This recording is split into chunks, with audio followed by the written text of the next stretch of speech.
Ethan Clark had never imagined his life would shrink into the narrow corridor of the night shift janitorial job at Halvorson Industries. But life as a single father rarely left room for imagination. It demanded consistency, safety, and whatever stability a man could salvage after losing nearly everything. His daughter, Lily, was the one thing he hadn't lost, his reason for breathing, for cleaning floors at 2 a.m., for swallowing pride daily. He was used to being invisible here. The janitor uniform, the quiet manner, the downcast eyes, employees passed him like he was part of the building's architecture. And he preferred it that way. The fewer eyes on him, the better. But tonight was different. Ethan had just finished mopping the executive hallway on the 27th floor when he noticed something wrong. The CEO's office door, an imposing frosted glass panel with the name, Ava Halvorson, etched elegantly, was slightly ajar. That never happened. Ava was meticulous, almost obsessive with security. She was the kind of woman whose footsteps echoed command, whose presence bent rooms like gravity. He hesitated, gripping the mop handle. Something pulsed in the silence. A faint scratch, a metal tap, a sound that didn't belong here at this hour. Then the elevator dinged behind him. Ethan spun. The doors slid open, revealing Ava herself, stepping out in a tailored dark coat, her expression pinched with irritation. She must have come back late from her board dinner. She walked briskly toward her office, scrolling through something on her phone, clearly not noticing the ajar door, or Ethan, who stood frozen in the corridor. Just as she passed him, Ethan moved. He didn't think about consequences. He didn't think about how grabbing the CEO of a multi-billion-dollar corporation could land him in jail. He didn't think. He just acted. His hand shot out and covered her mouth. She stiffened in shock, her eyes going wide, ready to scream or fight. But before she could react, Ethan leaned in close and whispered, voice tight and trembling. "Don't go inside." Ava's entire body went rigid. She wasn't used to being touched without permission, least of all by someone on payroll. Her first impulse was fury, not fear. She pulled his hand off with surprising strength. "Are you out of your mind?" She hissed in a whisper-sharp voice. "What the hell do you think you're doing?" "Please," Ethan said, lowering his voice. "Someone's in your office." Ava froze, the anger draining from her face, replaced by alertness. Her eyes flicked to the slightly open door. "What? I heard something. I thought everyone left hours ago." She studied him. Ethan could feel her scrutiny like a heat lamp, burning through his skull. He knew how he looked. Sleeves rolled up, mop leaning against the wall, worry creasing his brow. A janitor wasn't supposed to get involved. Certainly not at this level. But something in his eyes must have convinced her this wasn't a prank, nor a misunderstanding. She removed her heels quietly, holding them in one hand. "What did you hear?" "A metal sound. Maybe someone trying to open a drawer or safe." Ava's jaw tightened. "There's only one safe in that office." Ethan nodded. He knew. He cleaned near it every night. Ava took one steady breath. "Follow me." "No," Ethan whispered, stepping in front of her. "I'm not letting you walk straight into danger.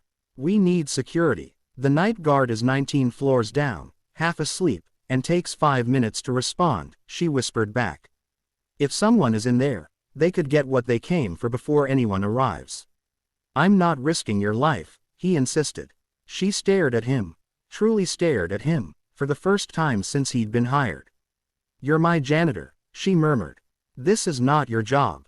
Ethan swallowed. Keeping people safe is everyone's job. A flicker of surprise crossed her face, then something else, respect. Something she'd never expected to feel for a quiet man with a mop. Ava exhaled slowly, thinking fast. "Fine, but we're not going in blind." He nodded, reaching for the cleaning cart. From it, he pulled the heavy industrial flashlight. The thing was basically a metal club with a bulb. "You're going to fight an intruder with a torch," she whispered incredulously. "You want to borrow it?" She shook her head and removed her sleek hairpin, an expensive piece that looked like jewelry more than a weapon. Still, its pointed end gleamed dangerously. "Let me look first," Ethan said, stepping toward the door. But Ava grabbed his sleeve, stopping him.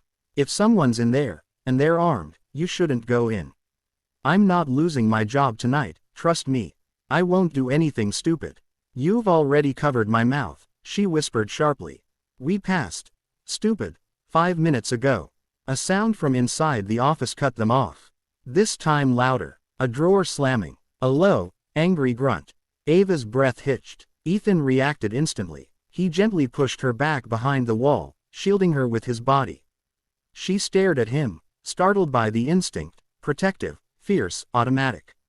"You have a kid, don't you?" she whispered, voice softer than he'd ever heard it. Ethan blinked at her. "How did you? You bring drawings in your lunchbox sometimes. I saw the unicorn sticker." His ears reddened, but before he could respond, the office door creaked further open. A shadow shifted inside, large, deliberate. A man. Ethan tightened his grip on the flashlight. Ava's fingers brushed his arm, steady, not stopping him, but grounding him. "Please don't get yourself killed."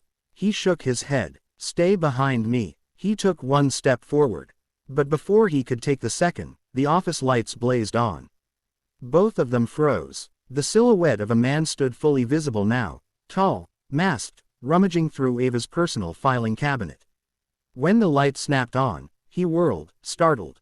His eyes locked on Ethan first, then Ava peeking from behind him.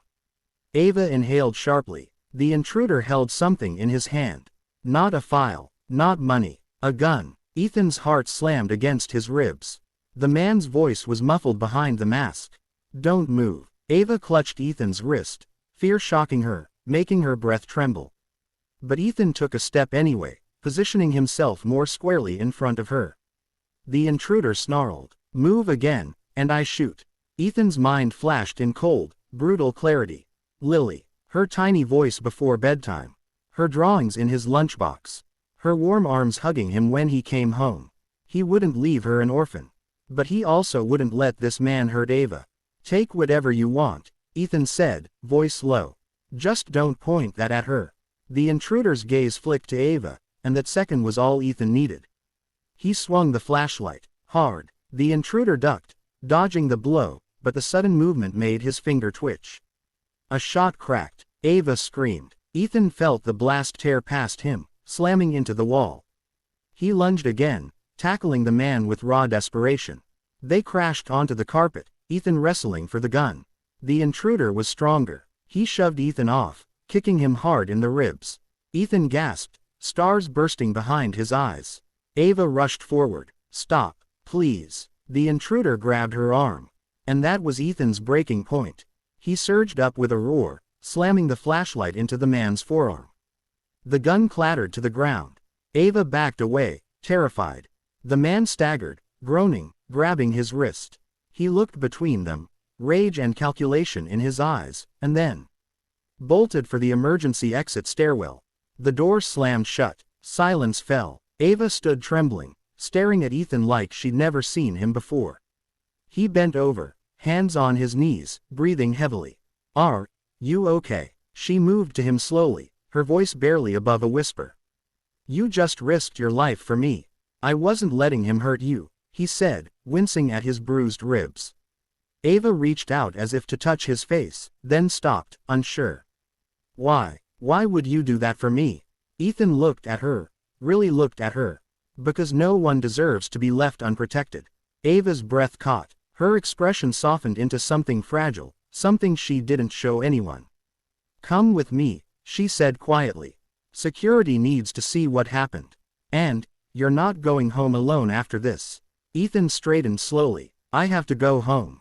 My daughter's waiting." Ava froze. "You're injured. She needs me more." A moment of silence passed between them, charged and heavy. "Then I'm taking you both somewhere safe tonight," Ava said firmly. "You don't have to." "I know I don't have to." She stepped closer. "I want to." Ethan stared at her, unsure how one terrifying night had changed something so profoundly. But he didn't argue. Not when she looked at him like that. Not when his heart was still racing from nearly losing everything. And definitely not when the CEO who once barely noticed him now looked at him like he was the only person in the room that mattered.